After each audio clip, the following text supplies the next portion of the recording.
जय हिंद दोस्तों, मैं कुलदीप परिहार स्वागत करता हूं आपका आपके अपने YouTube चैनल परिहार क्लासेज पे।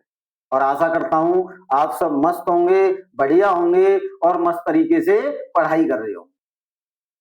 तो बढ़िया तरह से पढ़ाई करते हुए आप अपने बोर्ड क्लास में अच्छे से अच्छे अंक अर्जित करें, यही शुभकामनाएं परिहार क्लासेस और कुलदीप परिहार की आप लोगों के साथ है। इसी कड़ी में हम लोग बात कर रहे थे मैराथन क्लासेज में फिजिक्स का सुपड़ा साफ करने में। तो हम बात कर रहे थे बेटा जी मैराथन पे, और लास्ट क्लास में हम लोगों ने बात की थी काय के बारे में बात की थी। हम बात कर रहे थे इलेक्ट्रोडायनामिक्स के बारे में। इलेक्ट्रोस्टैटिक्स नामक यूनिट को हम लोगों ने पूर्णतः समाप्त कर लिया था और इलेक्ट्रोडायनामिक्स को हम लोगों ने शुरू कर दिया था। जब इलेक्ट्रोडायनामिक्स को हमने शुरू किया था तो हमने बात की थी विद्युत धारा के संबंध में कि विद्युत धारा क्या होती है। विद्युत धारा के संबंध में जब हमने बात की तो हमने कहा था कि प्रत्येकांक समय में प्रवाहित आवेशों की मात्रा ही क्या कहलाती है, विद्युत धारा कहलाती है। उसके बाद में हम आगे बढ़े और हम जब आगे बढ़े तो हमने देखा कि प्रतिरोध क्या होता है और ओम का नियम क्या होता है। प्रतिरोध ओम के नियम को करने के बाद में हमने बात की थी विशिष्ट प्रतिरोध की और विशिष्ट चालकता के बारे में हम लोगों ने बात कर ली। आगे अगर हम बात करें बच्चा तो आगे हम बात करेंगे काय के बारे में, आगे हम बात करेंगे प्रतिरोधों के संयोजन के बारे में, यानी कॉम्बिनेशन ऑफ रेजिस्टेंस। तो अगला अपना जो टॉपिक आने वाला है वो टॉपिक है अपना प्रतिरोधों का संयोजन। तो प्रतिरोधों का संयोजन होता क्या है, किस प्रकार से प्रतिरोधों का संयोजन करते हैं, इस बारे में हम बात करेंगे। तो बच्चा इस बात का विशेषतः आपको ध्यान रखना है कि मैंने बताया भी था कि संधारित्रों का संयोजन, प्रतिरोधों का संयोजन और सेलों का संयोजन, यहां से एक क्वेश्चन 101% आना ही आना है।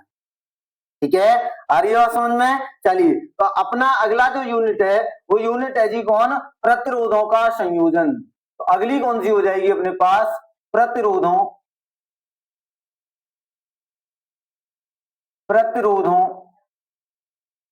का संयोजन। प्रतिरोधों का संयोजन यानी combination of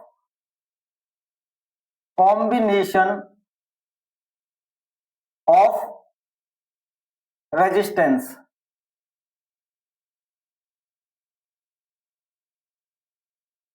combination of resistance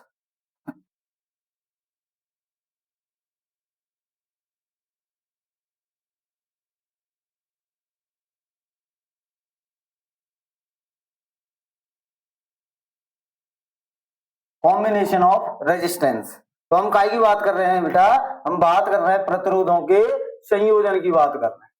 तो प्रतिरोधों के संयोजन की अगर मैं बात करूं तो मैं आप लोगों से कहूंगा कि इन्हें कितने प्रकार से, दो प्रकार से संयोजित किया जा सकता है। कितने प्रकार से, दो प्रकार से संयोजित किया जा सकता है। कौन कौन से होते हैं दो प्रकार, एक तो होता है जी अपने पास कौन सा होता है, श्रेणी क्रम संयोजन। एक तो कौन सा होता है, श्रेणी क्रम संयोजन।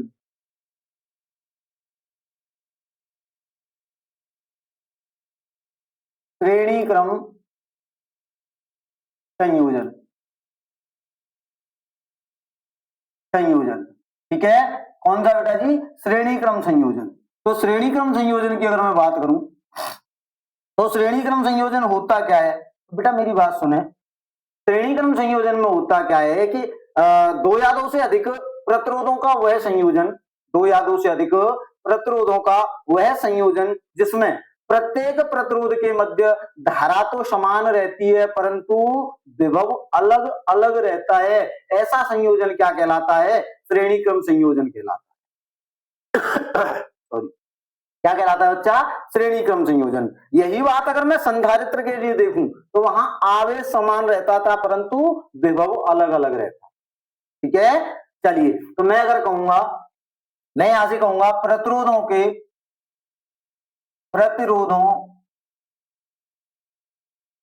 संयोजन का, प्रतिरोधों के संयोजन का वह क्रम जिसमें प्रत्येक प्रतिरोध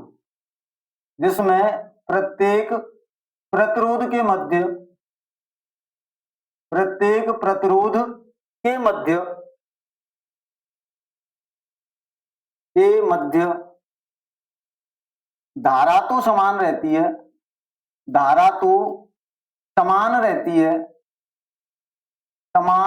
है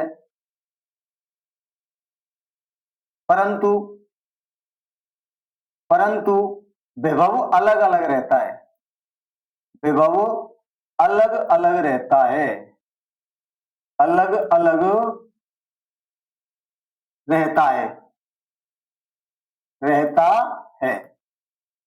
क्या कहलाता है जी? प्रतिरोधों के संयोजन का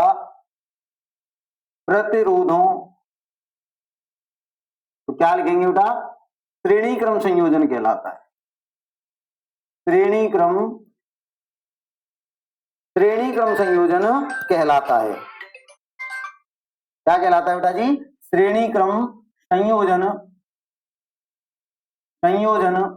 कहलाता है। जैसे देखिए गौर से, जो मैं कहना चाह रहा हूं उस चीज को समझें।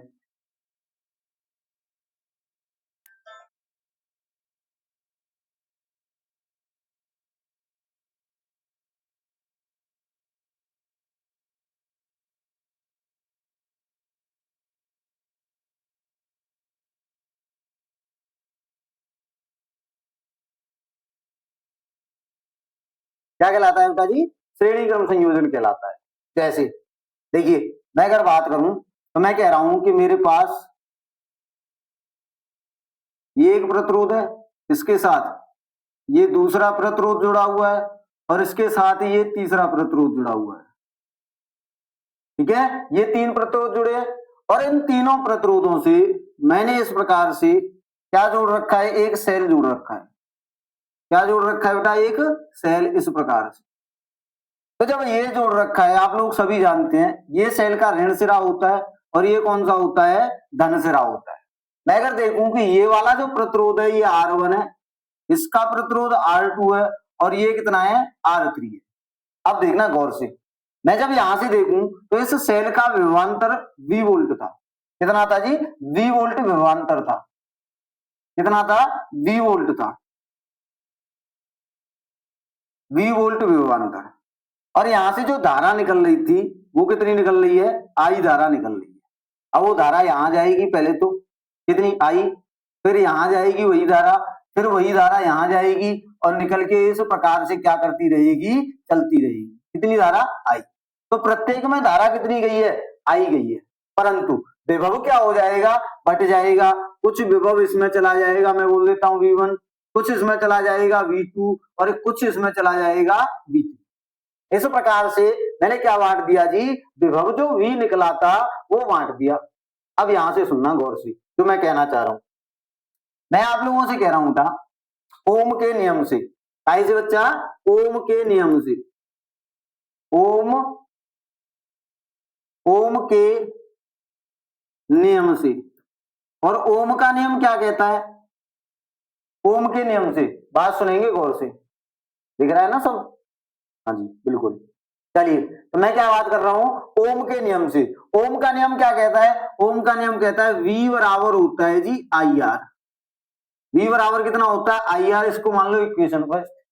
अच्छा, दूसरा अगर मैं देखूं V1, अगर देखूं V1 तो आप कहेंगे sir ji IR1, that is equation second. V2 बराबर आप कहेंगे भैया IR2। कौन सा हो जाएगा? IR2। ये होगा तीसरा। और V3 बराबर कितना हो जाएगा? आप कहेंगे IR3। और ये मान लिया मैंने इक्वेशन नंबर 4। क्लियर है? आपने कहा भैया बिल्कुल क्लियर है।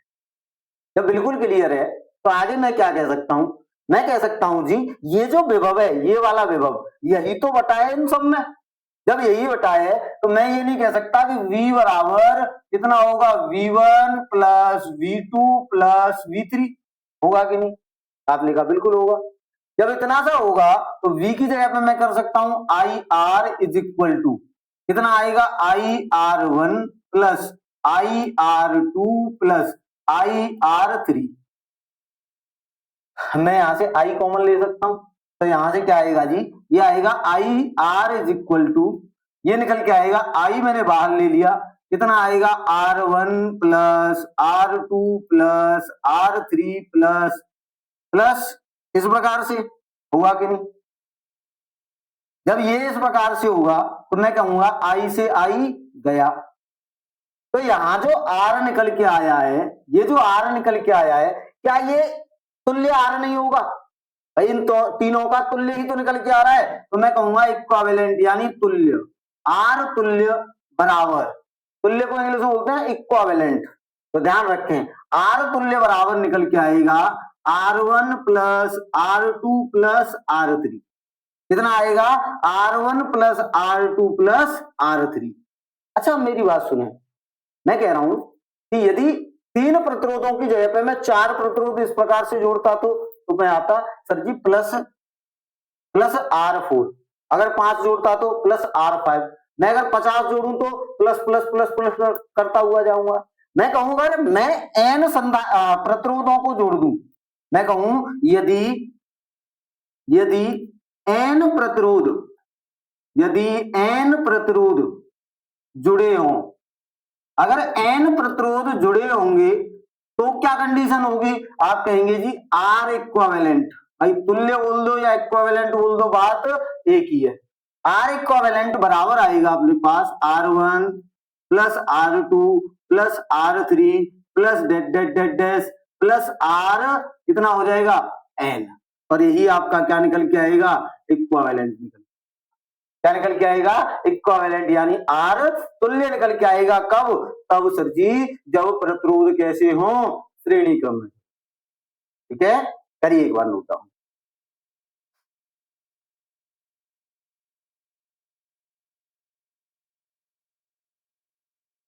हो गया बच्चा, क्लियर है, चलिए आगे बात कर लेते हैं। जब श्रेणी क्रम संयोजन हमने देख लिया तो अगला अपना टॉपिक आता है समांतर क्रम संयोजन। कौन सा आता है बच्चा, समांतर क्रम संयोजन। तो बी पॉइंट क्या होगा अपने पास, बी पॉइंट क्या होगा, बी पॉइंट होगा सर जी अपने पास में समांतर क्रम संयोजन, समांतर क्रम संयोजन यानी पैरेलल कॉम्बिनेशन, समांतर क्रम संयोजन यानी कि पैरेलल कॉम्बिनेशन की हम लोग बात कर रहे हैं। देखिए पैरेलल कॉम्बिनेशन में किस प्रकार से परिघटनाएं होने वाली हैं, उन परिघटनाओं के बारे में बात कर लेते। देखो मैंने क्या किया, एक प्रतिरोध मेरे पास ही है, एक प्रतिरोध ये हो गया, दूसरा प्रतिरोध मेरे पास ही है, और तीसरा प्रतिरोध मेरे पास ही है। ठीक है, ये तीन प्रतिरोध हैं और इन तीन प्रतिरोधों को मुझे क्या करना है, इन तीन प्रतिरोधों को मुझे श्रेणी क्रम में जोड़ना है। कैसे जोड़ना है बेटा, श्रेणी क्रम सॉरी समांतर क्रम में। कैसे क्रम में जोड़ना है, समांतर क्रम में इन सबको जोड़ना है मुझे। ठीक है, अब देखिए समांतर क्रम में कैसे जोड़ूंगा मैं ये कह रहा हूं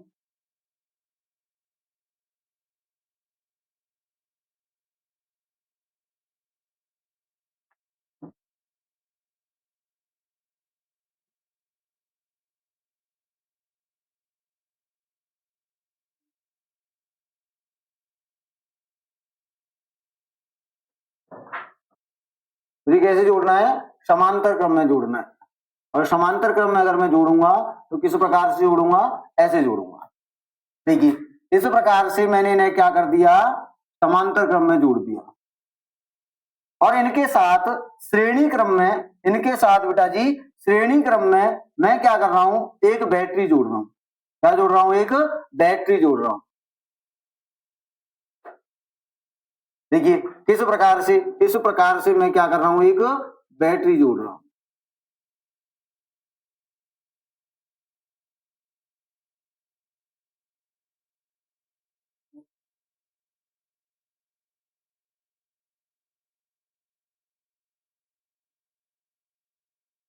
के पीछे ऊपर फाइल कैसे रखी? हाँ हाँ बिल्कुल, निकालो, आप निकालो आराम।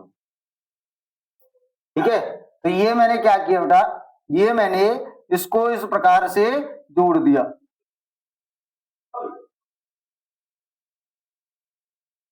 ये इस प्रकार से मैंने क्या किया बेटा, मैंने इन तीन प्रतिरोधों को इस प्रकार से क्या कर दिया, एक दूसरे के साथ जोड़ दिया।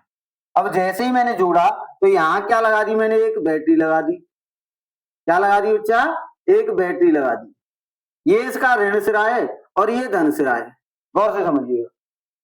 ये क्या करिए कि हमने एक बैटरी जोड़ दी। अब देखिए यहां से, मैं अगर यहां से बात करूं, इसका जो प्रतिरोध है वो R1 है, इसका प्रतिरोध R2 है और इसका प्रतिरोध R3 है। ठीक है, इस प्रकार से मैंने तीन प्रतिरोध जोड़े और तीन प्रतिरोधों में, अब यहां से देखना, मैं ये कह रहा हूं इस बैटरी की जो वोल्टता है वो भी है और इस बैटरी से कुछ धारा निकली। कितनी निकली? आई धारा निकली। कितनी निकली बच्चा? आई। यहां तक जाएगी आई, यहां तक जाएगी आई, परंतु यहां जाने के बाद में अब इसके लिए तीन रास्ते हो गए। जैसे ही तीन रास्ते हुए तो अब ये जो धारा है, ये धारा तीनों रास्तों में बटेगी। तो मैं मान लेता हूं कुछ धारा इधर चली गई, कुछ धारा इधर जाएगी और कुछ धारा इधर जाएगी। ये मान लेता हूं मैं I1 गई, ये मान लेता हूं मैं I2 गई और ये मान लेता हूं मैं I3 गई। ठीक है, वो इसमें जाएगी, इसमें जाएगी, इसमें जाएगी और लौट के लास्ट में जो आएगी वो कितनी होगी? आई होगी। टोटल धारा कितनी होगी बेटा जी? आई होगी अपने पास। तो यहां अगर मैं देखूं, यहां कैसे देखूं बेटा जी, मैं देखूं ओम के नियम से। कैसे? ओम के नियम से, ओम के नियम से। ओम का नियम क्या कहता है? ओम का नियम कहता है V बराबर आई आर। क्या कहता है बेटा जी? V बराबर आई आर। तो यहां से I बराबर कितना हो जाएगा? आप कहेंगे V अपॉन आर। इसको मान लो इक्वेशन फर्स्ट।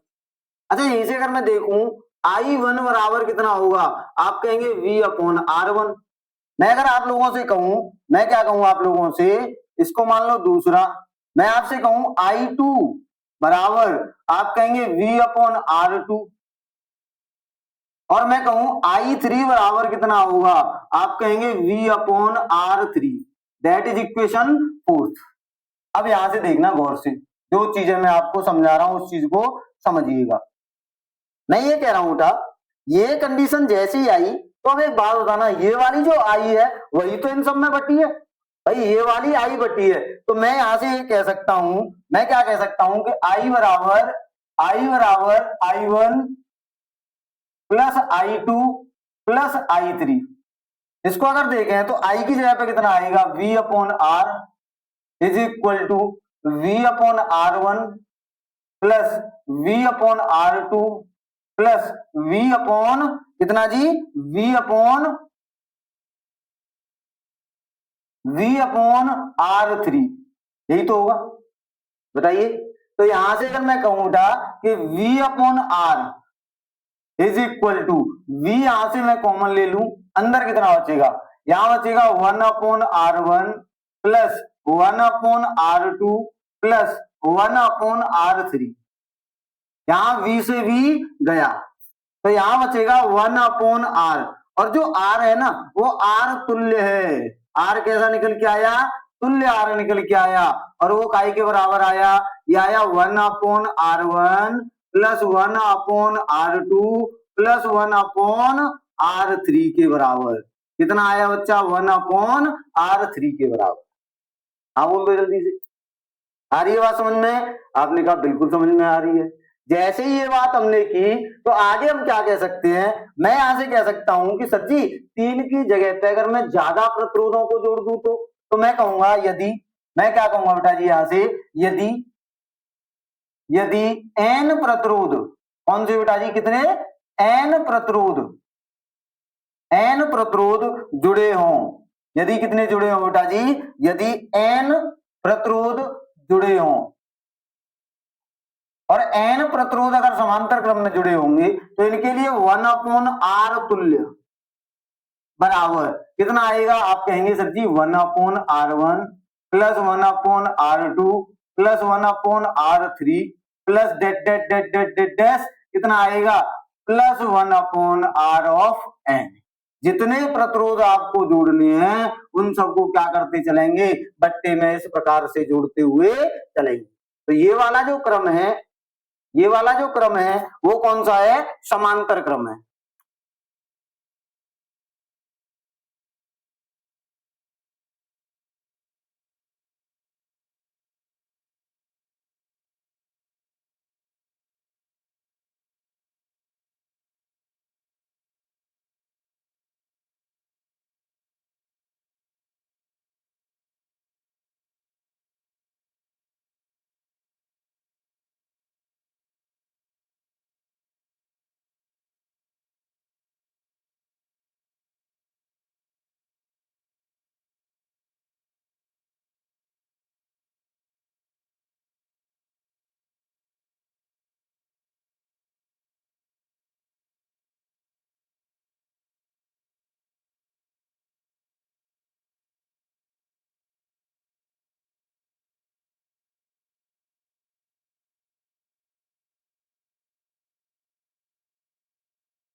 हाँ बच्चा, तो आगे बात समझ में क्लियर है। चलिए आगे बात करते हैं। आगे अगर मैं बात करूं बेटा, आगे अगर मैं बात करूं तो मैं क्या करूंगा, ये हमने क्या कर लिया बेटा, प्रतिरोधों का संयोजन। अब हम आगे बात करेंगे प्रतिरोधों के बाद सेलों के संयोजन की। क्या की बात कर रहे होंगे, सेलों के संयोजन की। अब अगर सेलों के संयोजन की बात करें तो सबसे पहले तो हमें ये पता होना चाहिए कि सेल क्या होता है। सबसे पहले क्या पता होना चाहिए बच्चा हमें, सेल क्या होता है। तो सबसे पहले हम बात कर रहे हैं क्या की, सेल के बारे में। क्या के बारे में बात कर रहे हैं बच्चा, सेल के बारे में बात कर रहे हैं। तो अगला अपना जो टॉपिक होगा वो टॉपिक होगा सेल। कौन सा टॉपिक होगा, सेल होगा। अब देखिए मेरी बात सुनना, सेल की अगर मैं बात करूं तो आप सभी जानते होंगे, आप सभी जानते होंगे सेल एक ऐसी युक्ति है जो विद्युत ऊर्जा को रासायनिक ऊर्जा में और रासायनिक ऊर्जा को विद्युत ऊर्जा में परिवर्तित करती है। कैसी युक्ति है, ऐसी युक्ति है जो विद्युत ऊर्जा को रासायनिक ऊर्जा में और रासायनिक ऊर्जा को विद्युत ऊर्जा में परिवर्तित करती है। तो मैं कहूंगा सेल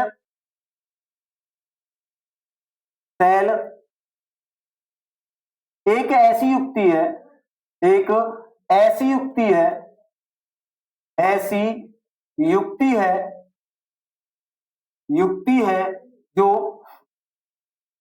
जो विद्युत ऊर्जा को, जो विद्युत ऊर्जा को,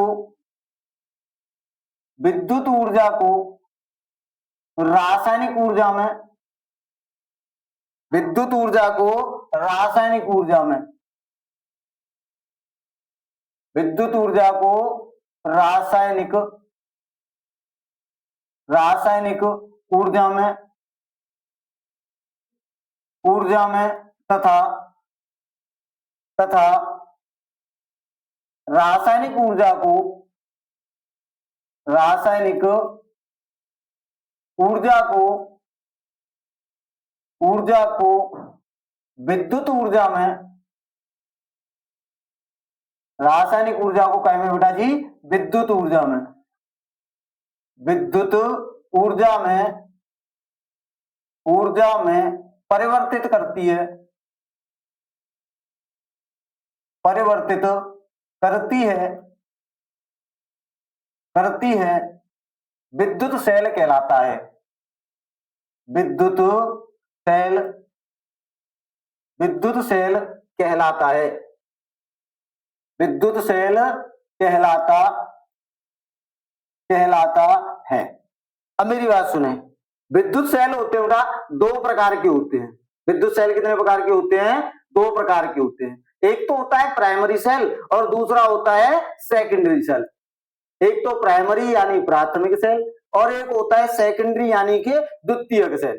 तो प्राइमरी सेल मतलब ऐसा सेल जिसको एक बार अनावेशित करने के पश्चात उन्हें आवेशित न किया जा सकता हो, जिन्हें एक बार चार्ज करने के बाद एक बार डिस्चार्ज हो गए तो जिन्हें चार्ज नहीं किया जा सकता हो, दैट इज प्राइमरी सेल। और जो एक बार डिस्चार्ज होने के बाद उन्हें चार्ज किए जा सकते हो, दैट इज सेकेंडरी सेल। ऐसे सेल जो एक बार अनावेशित होने के पश्चात उन्हें आवेशित किए जा सकते हैं वे कौन से होते हैं? प्राथमिक सेल होते हैं। जबकि ऐसे सेल जो एक बार अनावेशित होने के पश्चात उन्हें आवेशित किए जा सकते हो वे कौन से होते हैं? वे द्वितीयक सेल होते हैं। कौन से होते हैं? द्वितीयक सेल होते हैं। तो यहीं पे अगर मैं बात करूं तो मैं सिर्फ बता रहा हूं आप लोगों को सेल कितने प्रकार के होते हैं। तो हम कहेंगे जी सेल दो प्रकार के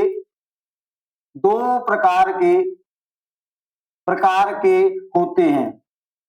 सेल 2 प्रकार के होते हैं। कौन कौन से जी? पहला होता है अपने पास में, पहला होता है बेटा जी, कौन सा होता है? प्राथमिक सेल। कौन सा बेटा जी? प्राथमिक सेल। और प्राथमिक सेल बोले तो प्राइमरी सेल, प्राइमरी सेल। दूसरा होता है बेटा अपने पास सेकेंडरी सेल यानी द्वितीयक सेल, द्वितीयक सेल। और द्वितीयक सेल को हम लोग क्या बोलते हैं? इसे बोलते हैं जी सेकेंडरी सेल, सेकेंडरी सेल। आ रही बात समझ में? तो सेल कितने प्रकार के हो गए? 2 प्रकार के, प्राइमरी और सेकेंडरी। ये ज्यादातर फोकस तो नहीं करना है। यहां जो इंपॉर्टेंट पॉइंट आता है वो इंपॉर्टेंट पॉइंट आता है सेलों का संयोजन, कॉम्बिनेशन ऑफ सेल्स, सेलों का संयोजन यानी कॉम्बिनेशन ऑफ सेल। तो अगले पॉइंट की अगर मैं बात करूं तो मैं कहूंगा सेलों का संयोजन। अगला पॉइंट क्या आएगा? अगला आएगा जी सेलों का संयोजन। सेलों का क्या आएगा बेटा जी? संयोजन। अब यहां से बात सुनिएगा गौर से। सेलों को बेटा जी हम 2 प्रकार से संयोजित कर सकते हैं। कितने प्रकार से? 2 प्रकार से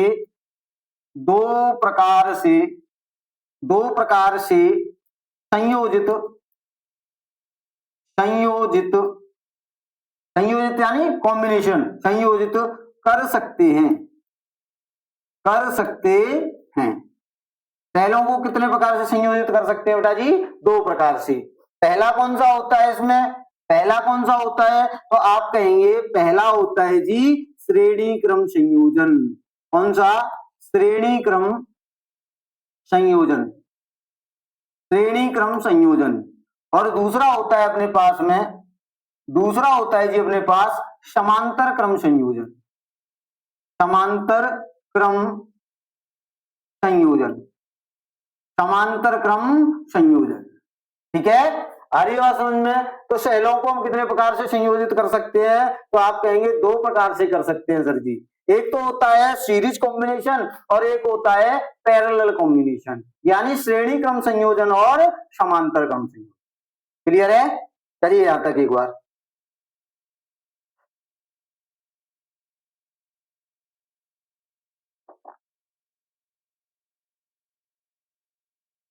हो गया अच्छा?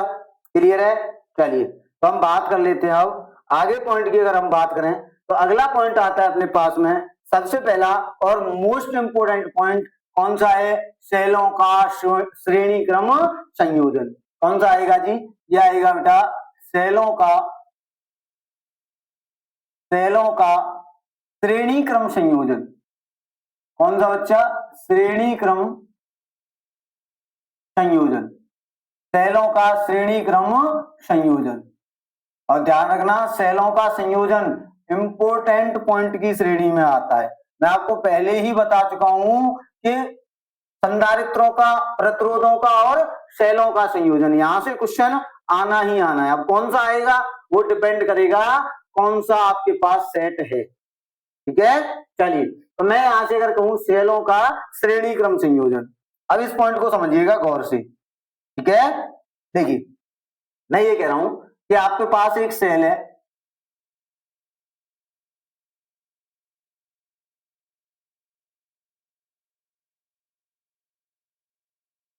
ये इस प्रकार से, दूसरा सेल है और ये इस प्रकार से आपके पास में, ये क्या है जी अपने पास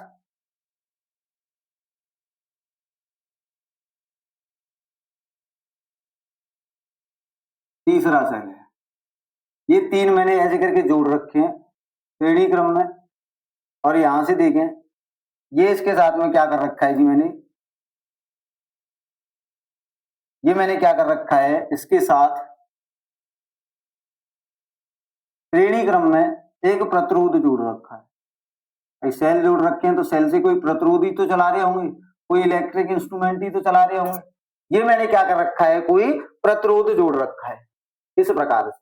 अब मेरी बात सुनिएगा गौर से, मैं ये कह रहा हूं, मैं क्या कह रहा हूं आप लोगों से, यहां पे मैं आप लोगों से कह रहा हूं अच्छा कि जब ये इस प्रकार से हमने जोड़ रखे होंगे तो मैं यहां से कहूंगा, क्या कह रहा हूं कि मान लो इस सेल का, यहां से अगर देखूं तो इस सेल का जो विद्युत वाहक बल है वो कितना ई है, इसका भी विद्युत वाहक बल कितना है ई है, और इसका भी विद्युत वाहक बल कितना है ई है।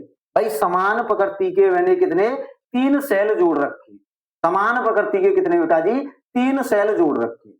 और ये जो आपको प्रतिरोध दिख रहे हैं ना, ये वाले जो प्रतिरोध दिख रहे हैं ये आंतरिक प्रतिरोध है।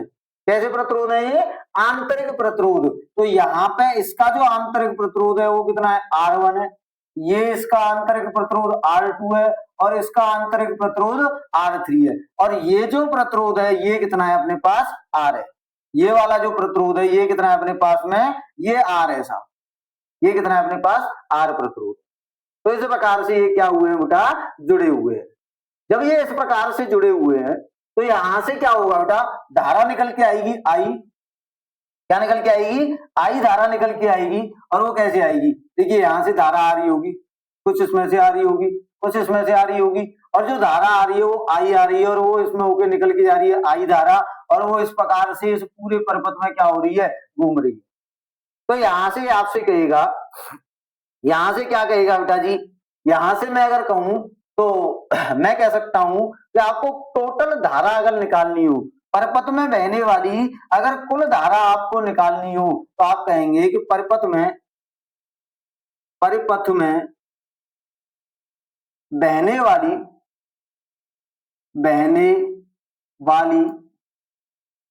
कुल धारा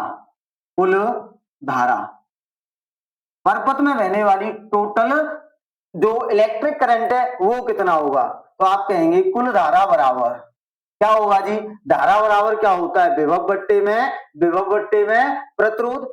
और यहां जो विभव का काम कर रहा है वो सेल का विद्युत वाहक बल कर रहा है। भाई मैं सामान्य तौर पर जिसको विभव बोलता हूं सेल के लिए उसको क्या बोलते हैं, विद्युत वाहक बल बोलते हैं। क्या बोलते हैं, विद्युत वाहक बल बोलते हैं। तो मैं यहां से क्या कहूंगा, परिपथ में बहने वाली कुल धारा बराबर क्या होगा, कुल विद्युत वाहक बल, कुल विद्युत वाहक बल, विद्युत वाहक बल बट्टे में क्या हो जाएगा जी, बट्टे में हो जाएगा कुल प्रतिरोध।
हाँ जी बेटा, तो यहां से अगर देखें कुल धारा बराबर क्या होगा, कुल विद्युत वाहक बल बट्टे में क्या आएगा, कुल प्रतिरोध, कुल प्रतिरोध, कुल प्रतिरोध।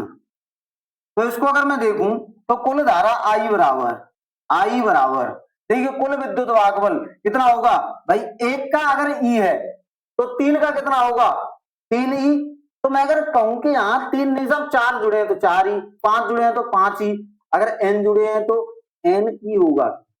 कितना होगा बच्चा, एन ई। तो कितना निकल के आएगा, एन ई डिवाइडेड बाई, यहां से देखें कुल प्रतिरोध इनका कितना होगा भाई, ये जो प्रतिरोध आपने जोड़ रखी है, जब सेल एक जैसे हैं, एक समान सेल हैं, तो एक समान सेलों के लिए तो क्या होगा,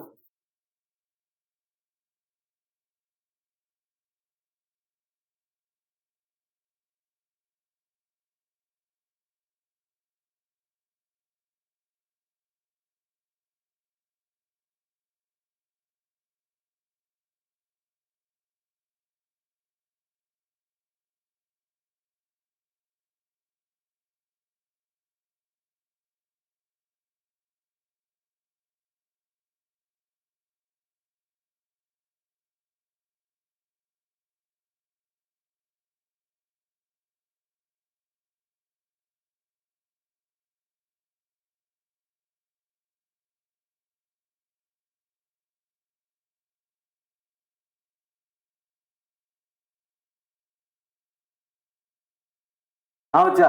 तो भाई एक बात बताओ, जब हमारे पास प्रतिरोध सॉरी सेल जब एक समान है तो इनके मध्य में जो प्रतिरोध होगा वो भी तो समान होंगे भाई साहब। तो प्रतिरोध अलग अलग कार्य कर रखे हैं, प्रतिरोध भी तो क्या होंगे, आर आर ही होंगे। प्रतिरोध भी कैसे होंगे बेटा, आर आर ही होंगे। तो कितना होगा इनका, एक दो तीन आर, चार होते तो चार आर, एन है तो कितना होगा, एन आर, एन आर कितना होगा बच्चा, एन आर, एन आर। और इसके साथ श्रेणी क्रम में एक ये और जुड़ा है तो प्लस में क्या हो जाएगा, आर हो जाएगा। प्लस में क्या हो जाएगा बच्चा, अपने पास आर हो जाएगा। यही क्या होगा, टोटल धारा होगी। ये क्या होगी अपने पास में, टोटल धारा होगी। आपने कहा सर जी अगर कंडीशन ऐसी हो जाए, अगर कंडीशन ऐसी हो जाए, कैसी हो जाए, देखिए तो उसको हम काय के रूप में लिख लेंगे, केस के रूप में लिखेंगे। मैं कहूं केस फर्स्ट ऐसे हो, केस फर्स्ट, केस फर्स्ट क्या हो कि यदि यदि जो एन आर है, जो एन आर है वो एन आर क्या हो बेटा, आर से बहुत छोटा हो। मैं कह रहा हूं यदि n r is much much less than of capital R, मतलब जो टोटल सेलों का आंतरिक प्रतिरोध है वो जो है, वो जो ये वाला जो प्रतिरोध लगाया है इससे बहुत कम हो, तो मैं क्या करूंगा, उसको हटा दो ना। जो बहुत कम है वो तो ना के बराबर ही तो होगा, उसको हटा दो। तो ये क्या कंडीशन आएगी, आप कहेंगे सर ये निकल के आएगा आई इज इक्वल टू, ये हो जाएगा एन ई डिवाइडेड बाई क्या आएगा, कैपिटल आर, डिवाइडेड बाई क्या आएगा, कैपिटल आर निकल के आएगा। ठीक है, केस सेकंड की अगर मैं बात कर लू, यहीं पे मैं काय की बात कर लेता हूं, मैं बात कर लेता हूं केस सेकंड की।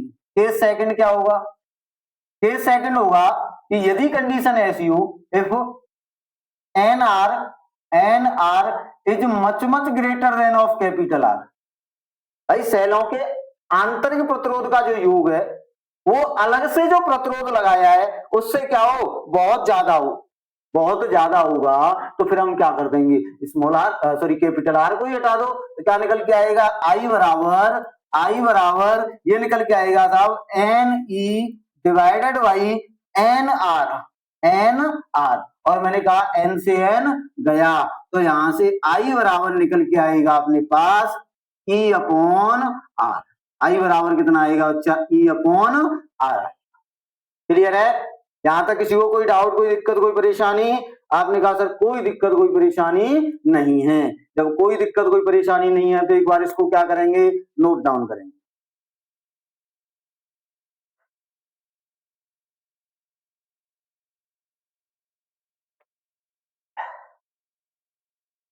हो गया बच्चा, चलिए आगे बात कर लेते हैं। आगे अगर मैं बात करूं तो आगे मैं बात करूंगा कौन से क्रम की, मैं बात कर रहा हूँ समांतर क्रम की। क्या की बात कर रहा हूँ बेटा जी, समांतर क्रम की। कौन से क्रम की बात कर रहा हूँ बेटा जी मैं बात कर रहा हूँ, बी पॉइंट होगा अपना बी पॉइंट होगा समांतर क्रम संयोजन। कौन सा? समांतर क्रम संयोजन। और समांतर क्रम संयोजन को हम क्या बोलते हैं? Parallel combination. क्या बोलते हैं बच्चा? पैरेलल कॉम्बिनेशन, समांतर क्रम संयोजन। अब देखिए इसमें क्या होगा, इसमें दो या दो से अधिक सेल जो होंगे वो कैसे जुड़े होंगे? तो आप कहेंगे सर जी समांतर क्रम में जुड़े होंगे। जोड़ के देखें, आपने कहा देखिए, देखो बेटा, तो कैसे जुड़े होंगे दो या दो से अधिक सेल? यहां से देखिए, मैं ये कह रहा हूं आपके पास में एक ये सेल जुड़ा है, दूसरा आपके पास में ये सेल जुड़ा है, और तीसरा आपके पास में ये सेल जुड़ा है। ठीक है, इस प्रकार से आपके पास तीन सेल जुड़े हुए हैं। कितने जुड़े हैं बेटा जी? तीन सेल इस प्रकार से आपके साथ में जुड़े हुए हैं। कितने जुड़े हैं बेटा जी? तीन सेल जुड़े हैं। अब इन तीन सेलों को हम किस प्रकार से संयोजित करेंगे, उस चीज को समझिएगा, उस चीज को समझें। मैं ये कह रहा हूं इन तीनों को मैंने इस प्रकार से संयोजित कर रखा है, ये लीजिए साहब,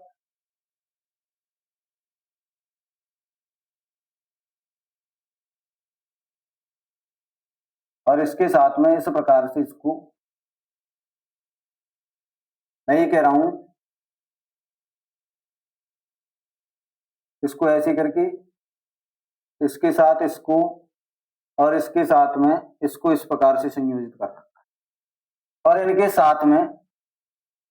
साथ में एक अन्य प्रतिरोध को मैं इस प्रकार से संयोजित करूंगा, ऐसे करके देखिए, इस प्रकार से।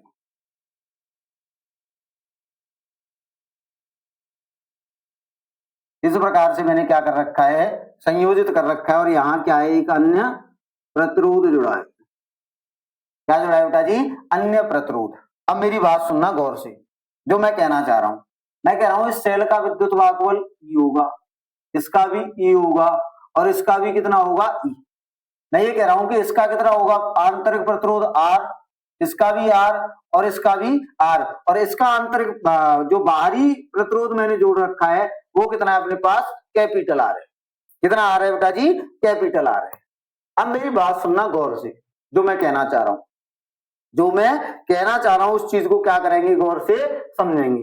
बेटा एक बात बताओ, मैं ये कह रहा हूं कि मुझे अगर यहां से तुल्य प्रतिरोध अगर जोड़ना हो, क्या जोड़ना हो जी? मुझे अगर यहां से तुल्य प्रतिरोध अगर निकालना हो, और एन प्रतिरोध इस प्रकार से जुड़े हुए हैं, एन प्रतिरोध क्या है बेटा जी? इस प्रकार से जुड़े हुए हैं, तो मैं अगर यहां से देखूं तुल्य आंतरिक प्रतिरोध, तुल्य आंतरिक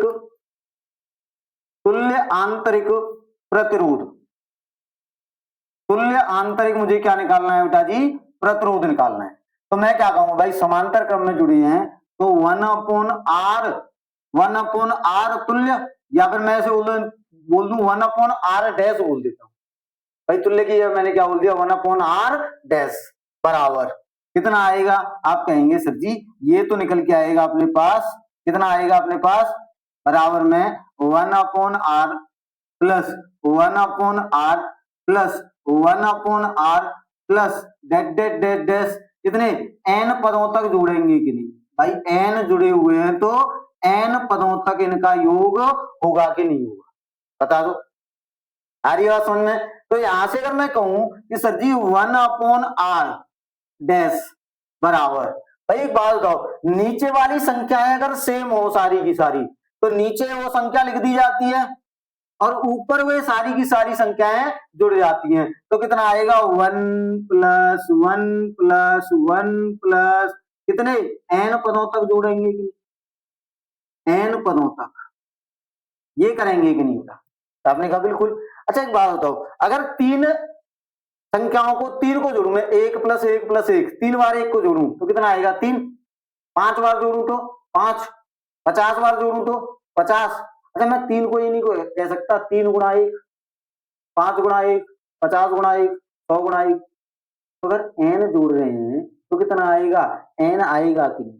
भाई 100 जोड़े तो मैंने 100 आया, 1000 को जोड़ दूंगा, 1000 को एक बार, एक को 1000 बार जोड़ दूं तो कितना आएगा, 1000 आएगा कि नहीं। तो अगर मैं n बार जोड़ूंगा तो कितना निकल के आएगा, आप कहेंगे 1/r डैश बराबर निकल के आएगा n/r, n/r। तो यहां से अगर मैं कहूं, यहां से मैं क्या कह दूं, यहां से मैं कह दूं आप लोगों से कि मुझे r डैश निकालना है, मुझे क्या निकालना है, r डैश निकालना है। तो मैं कहूंगा इसको पलटा तो ये भी पलट जाएगा और निकल के आएगा r/n। कितना आएगा, r/n आएगा। ये तो मैंने क्या निकाल लिया, तुल्य आंतरिक प्रतिरोध निकाल लिया। क्या निकाल लिया बच्चा, तुल्य आंतरिक प्रतिरोध मैंने इस प्रकार से निकाल लिया। अब जैसे ही तुल्य आंतरिक प्रतिरोध निकाला है तो मैं अब क्या निकाल लूं, टोटल प्रतिरोध निकाल लूं। क्या निकाल लूं बेटा, टोटल प्रतिरोध। भाई ये भी तो इसके साथ जुड़ा हुआ है। तो मैं अगर देखूं कुल प्रतिरोध कितना हो जाएगा अपने पास, मैं बात करूं कुल प्रतिरोध, कुल प्रतिरोध बराबर कितना हो जाएगा, भाई ये जुड़ा हुआ है और इसके साथ, इन सब के साथ में ये कैसा है, श्रेणी क्रम में। तो तुल्य में क्या कर देंगे, आर जोड़ देंगे तो कितना निकल के आएगा, ये निकल के आएगा साहब आर बट्टे में एन और प्लस में क्या हो जाएगा, आर हो जाएगा। प्लस में क्या हो जाएगा बच्चा, आर हो जाएगा अपने पास। क्लियर है इतनी सी बात, यहां तक किसी को कोई दिक्कत कोई परेशानी। आपने कहा सर जी कोई दिक्कत कोई परेशानी नहीं है, कोई दिक्कत कोई परेशानी हम लोगों को नहीं है। जब कोई दिक्कत कोई परेशानी नहीं है तो अब हम लोग क्या कर लें, अब हम सर जी एक काम कर लें, कुल धारा के बारे में बात कर लेती है। तो मैं यहां से देखूं कुल धारा, कुल धारा, और कुल धारा आई बराबर कितना हुआ जी, विद्युत वाहक बल कितना है, ई है।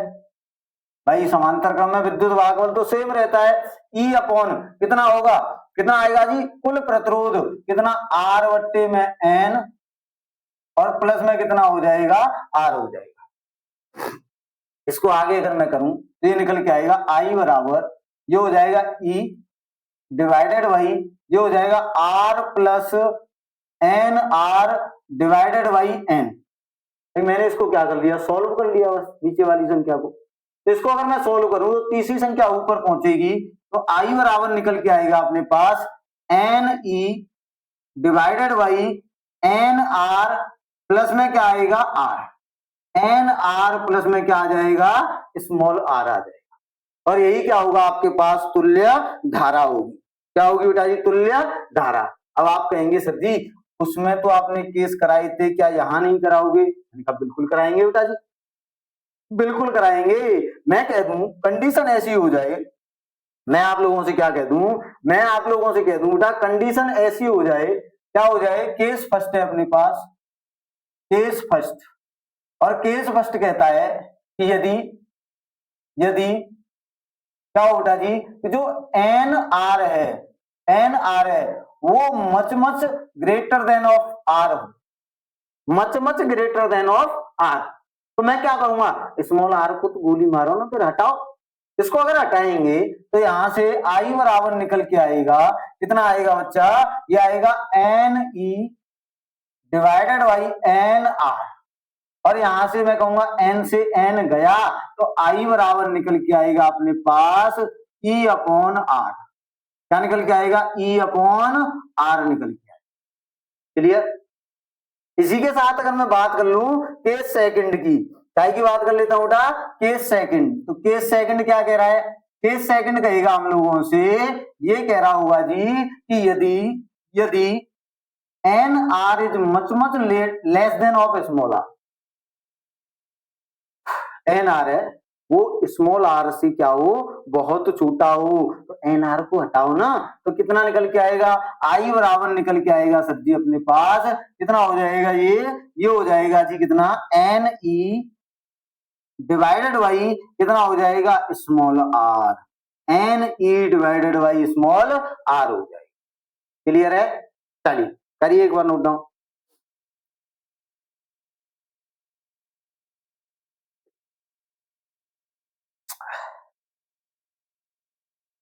हो गया बच्चा। अच्छा एक बात बताओ, ये आप लोगों के लिए कमेंट के लिए क्वेश्चन है, एक क्या दो क्वेश्चन है। आप लोगों को बताने कमेंट में, ठीक है, ध्यान रखना। ये क्वेश्चन सभी लोगों को कमेंट में बताने हैं कि अगर ऐसी कंडीशन हो, मतलब हमें, हमारे पास मान लो 3 सेल हैं, तो उन 3 सेलों को मैं क्वेश्चन लिख देता हूं, लिखूं क्या, पहले सुन लो। 3 सेलों को मैं श्रेणी क्रम में लगाऊं तब ज्यादा बेटर रहेगा, या समांतर क्रम में लगाऊं तब ज्यादा बेटर रहेगा।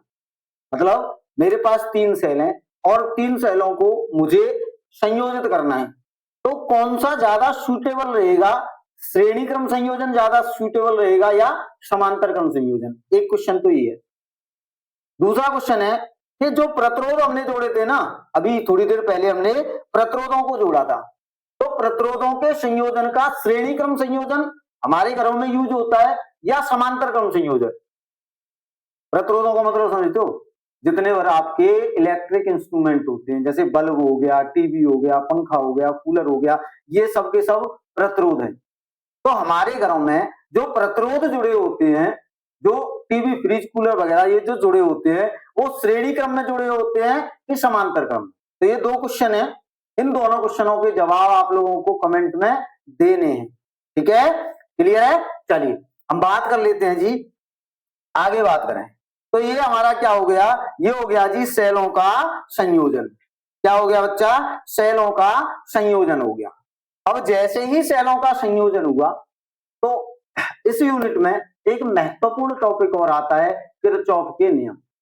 कौन से आते हैं बेटा जी? किरचॉफ के नियम आते हैं। और किरचॉफ के नियमों की अगर मैं बात करूं, तो किरचॉफ के जो नियम होते हैं, द मोस्ट इंपोर्टेंट आप कह सकते हैं। किरचॉफ के नियमों को आप द मोस्ट इंपोर्टेंट की श्रेणी में रख सकते हैं। कैसे? समझिए, देखिए किरचॉफ के नियम, किरचॉफ ने अपने जो नियम थे वो 2 नियम प्रतिपादित किए, 2 नियम दिए। पहला जो नियम है वो नियम दिया धारा का नियम, और उसी को बोलते हैं संधि का नियम। किरचॉफ के कितने नियम है बेटा जी? 2 नियम है, एक तो है धारा का नियम और उसी को बोलते हैं हम संधि का नियम। दूसरा है विभव का नियम। दूसरा कौन सा है? विभव का नियम। और उसी नियम को हम लोग बोलते हैं लूप का नियम। क्या बोलते हैं? लूप का नियम बोलते हैं। तो किरचॉफ के दोनों नियम है और दोनों नियम इंपोर्टेंट है। पेपर में दोनों से कहीं ना कहीं पे क्वेश्चन डायरेक्टली या इनडायरेक्टली रूप में आपको अवश्य दिखाई देगा। और बेहतरीन, सबसे ज्यादा मोस्ट इंपोर्टेंट अगर कोई है तो किरचॉफ का दूसरा नियम, जिसे हम क्या बोलते हैं? विभव का नियम बोलते हैं, और उसी को हम क्या बोलते हैं? बंद लूप का नियम भी बोलते हैं। क्या बोलते हैं बच्चा? बंद लूप का नियम भी बोलते हैं। इंपोर्टेंट क्यों है? क्योंकि किरचॉफ के दूसरे नियम पे ही बेटा निर्भर करता है आपका व्हीटस्टोन सेतु। कौन सा? व्हीटस्टोन सेतु। और किरचॉफ के दूसरे नियम पे ही निर्भर करता है आपका कौन सा? किरचॉफ के दूसरे नियम पे ही निर्भर करता है जी मीटर सेतु। कौन सा? मीटर सेतु। तो हमारा यहाँ जो बचा हुआ है इस यूनिट में, वो पॉइंट बचा हुआ है, एक तो किरचॉफ के नियम बचे हुए हैं, दूसरा हमारे पास बचे हुए हैं व्हीटस्टोन सेतु, और मीटर सेतु को हम कराएंगे नहीं, मीटर सेतु को इस बार कराएंगे नहीं, ठीक है। तो मीटर सेतु जो होता है वो आप एक बार सरसरी निगाह से खुद देख कर जाएंगे। मीटर सेतु क्या होता है, किस प्रकार से 1 मीटर की चालक तार लिया जाता है, उसमें से एल लंबाई का तोड़ा जाता है, किस प्रकार से उसमें जॉकी लगी होती है, और किस प्रकार से PQRS में संबंध रिलेशन बताया जाता है। उस रिलेशन के आधार पर आप मीटर सेतु को स्वयं देखेंगे एक बार, ठीक है। तो यहाँ हमारे 2 ही टॉपिक रह रहे हैं इस यूनिट में, एक तो रह रहा है किरचॉफ के नियम और दूसरा रह रहा है व्हीटस्टोन सेतु, और ये मोस्ट इंपोर्टेंट। तो अगला अपना जो टॉपिक है वो अगला अपना टॉपिक होगा बेटा जी, कौन सा होगा?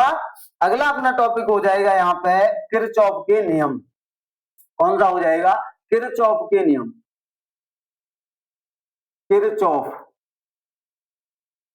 किरचॉफ के नियम, लॉज ऑफ किरचॉफ, किरचॉफ के नियम। तो किरचॉफ के नियमों की अगर मैं बात करूं, तो किरचॉफ के नियम क्या हैं जी? किरचॉफ के नियम बेटा जी धारा और विभव, मैं कह रहा हूं धारा तथा विभव के मध्य विभव के आधार पर के आधार पर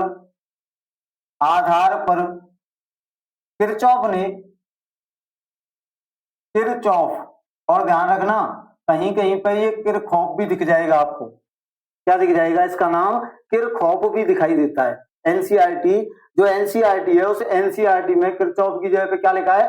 किरखॉफ लिखा हुआ है। तो इस चीज में डाउट नहीं करना है, क्योंकि वो बोलते हैं ना गंगाधरी शक्तिमान का और शक्तिमानी गंगाधर। आपने देखा नहीं होगा, वो आता था पहले सीरियल गंगाधर और शक्तिमान वाला, शक्ति शक्ति शक्तिमान। तो उसमें बड़ी गंगाधर जो था वही शक्तिमान बनता था। तो वही चीज यहाँ पे बेटा किरचॉफ ही किरखॉफ है और किरखॉफ ही किरचॉफ है। ठीक है, एक ही व्यक्ति के नाम है। तो यहां से अगर मैं कहूं तो मैं कहूंगा धारा तथा विभव के आधार पर किरचॉफ ने दो नियम प्रतिपादित किए। दो नियम क्या किए बेटा जी? प्रतिपादित किए। ठीक है, कौन कौन से दो नियम थे सर जी? देखिए, तो मैं सबसे पहले अगर बात करूं तो आता है अपना प्रथम नियम। और प्रथम नियम को ही हम लोग क्या बोलते हैं? प्रथम नियम को ही बोलते हैं धारा का नियम। कौन सा? धारा का नियम। और धारा का नियम के साथ साथ इसका एक अन्य नाम भी होता है जिसे हम बोलते हैं संधि का नियम। कौन सा? संधि। और संधि का मतलब होता है जुड़ाव। संधि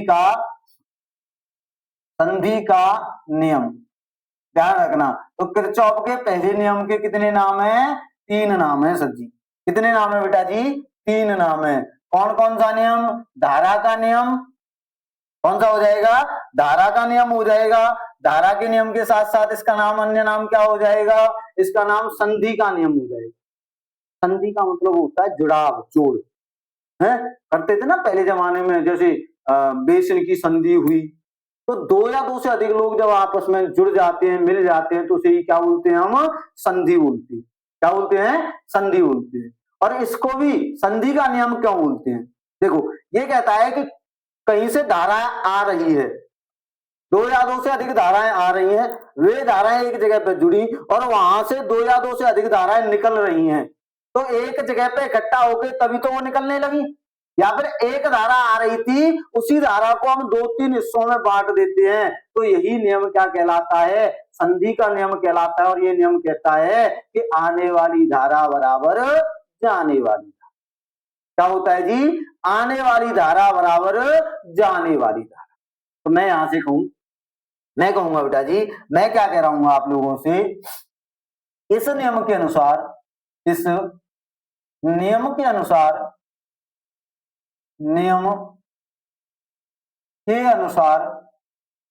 इस नियम के अनुसार क्या होगा बेटा? किसी संधि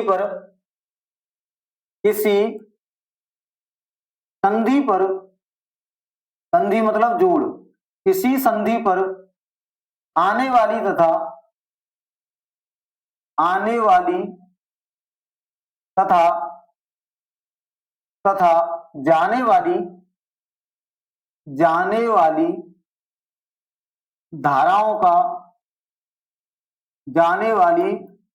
धाराओं का बीजगणितीय योग